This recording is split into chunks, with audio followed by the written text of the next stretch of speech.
Okay, so the next thing we're going to do then is import our frames into Adobe Premiere. So load Adobe Premiere, and then we're going to call this Portfolio, I'll call it Portfolio Model Test. Now in your settings you want to make sure you're set to HD 720, because that's what we rendered at, and we'll do 30 frames a second.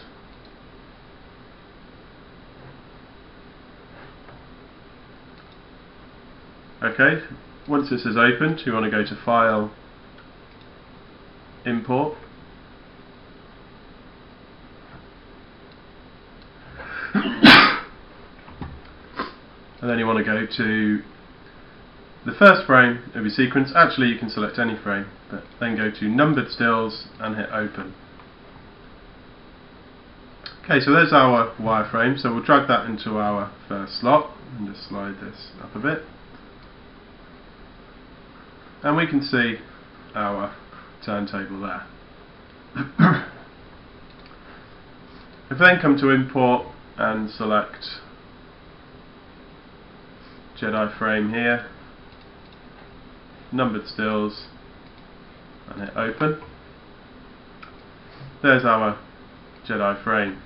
Now I haven't rendered all the frames yet, but I want to record this part of the tutorial before I set it off.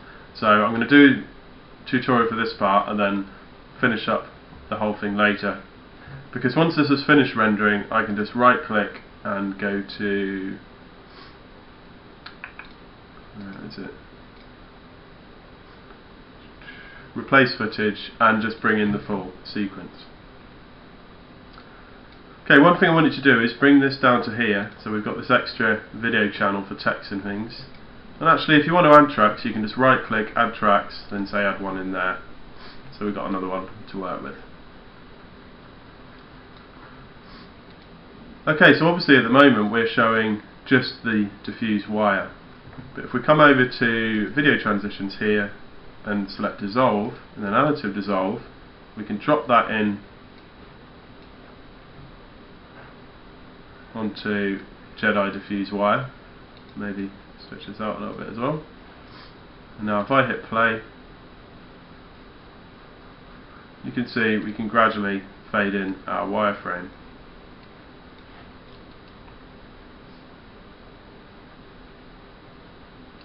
So what you really want to do is you want to show the whole mesh textured, and then you want to show the wireframe as well. So I'm just going to clear that off, and then I'm going to come over to my tool tab, select the razor and just slice in there. Now the reason I'm doing that is so that when I drag in additive dissolve I can drag it straight onto this. So we go back to tools, move, because it's trying to crossfade them, you see. So and then I'll drag additive dissolve into there and just pull it back. Let's try playing that now.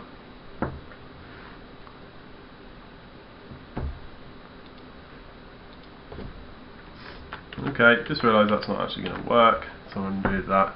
We'll just leave the additive dissolve on here. The reason it's not working is because when it dissolves in, it takes whatever's in the layer below, so it's just seeing black there. So I'm just going to leave this here.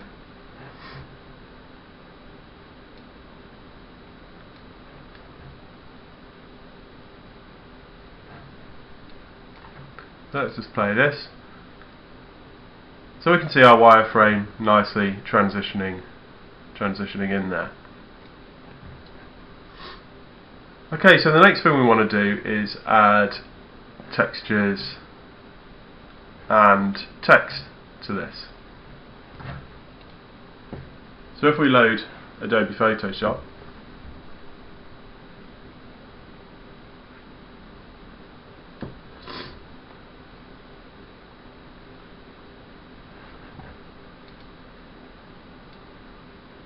I'm going to open, say, the first frame of this sequence.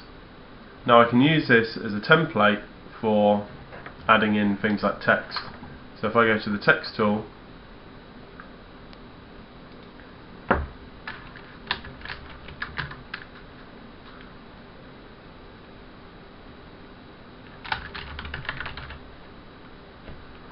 and add in some text just like that for now. I can now do things like obviously change the colour of this text, like a dark grey. I can change the font.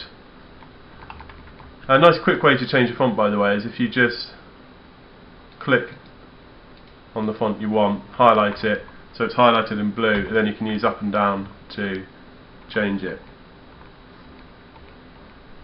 And you can just go through your different fonts until you find one that's suitable. Now the other thing you want to do as well is bring in the textures. So I can bring in, say, the normal map and the diffuse map.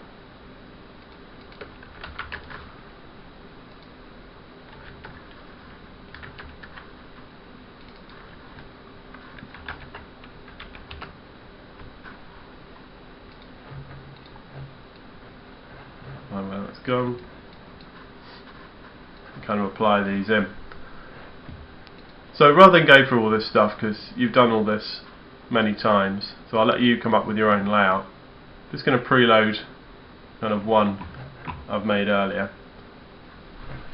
So this is the information you need to make sure you get on to your scene. So I have the normal texture to the diffuse texture. If you use any other textures, you'll want to get those in there, specular map, etc. You want to get the actual use of the character, so in here I put games character base mesh, and then you want the triangle count and the texture plate size as well. So once you've done that, once you're happy with the style you've chosen, obviously try and make sure it matches the kind of model style. So I wouldn't go for anything like sans serif type stuff on the Jedi, that kind of thing. And and make sure it's all legible as well. Obviously, don't let aesthetics get in the way, because the most important thing here is function. Once you finish that, if you just turn off those layers, and we'll save as, let's stick this on the desktop for now.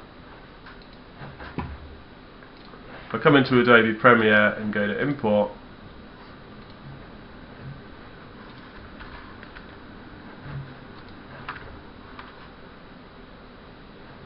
now you'll see it will let me merge all layers, and it's got the other layers turned off. So it will save use the file exactly the way I had it in Photoshop. I can drag this into another video channel, extend it along, and if I hit play,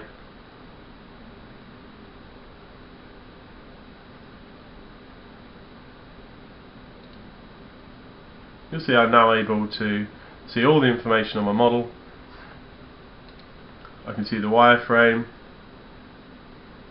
and I can see the textured version.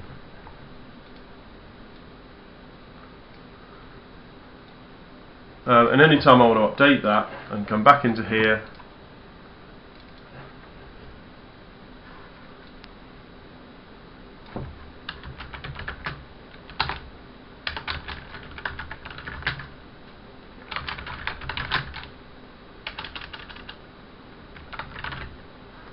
change the text say there, and if I just do file save, in Adobe Premiere I can select layout and do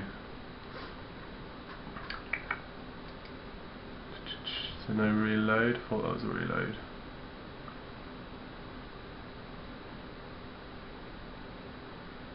Oh, it's already updated it. So yeah, it'll update it for you automatically. Okay, so last thing to do then is to actually output this video. So if I go to export media,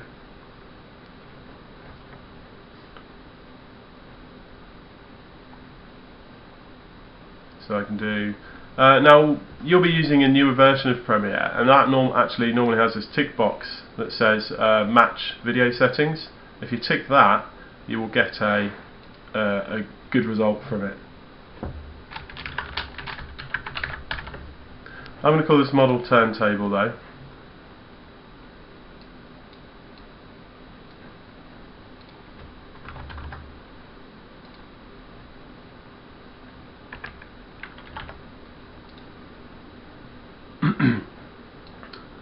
And once I've set this up, I can just hit make sure your video timeline is set correctly, and then just hit OK.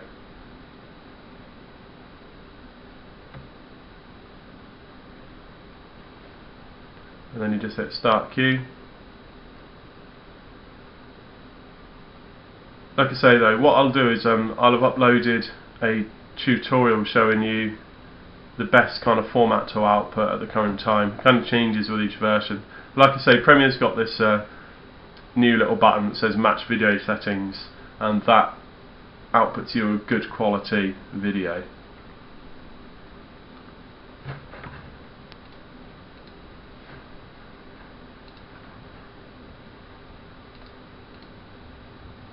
You'll probably see with this one, we just play it. It probably won't actually be the best quality.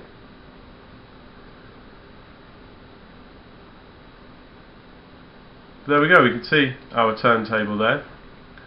Obviously if I had all the frames output though, I would actually fade back in at the end here. So fade back out of the wireframe and back into the textured version. This is so that if someone was looping it, it would loop continuously without having that sudden jump back to from wireframe to textured.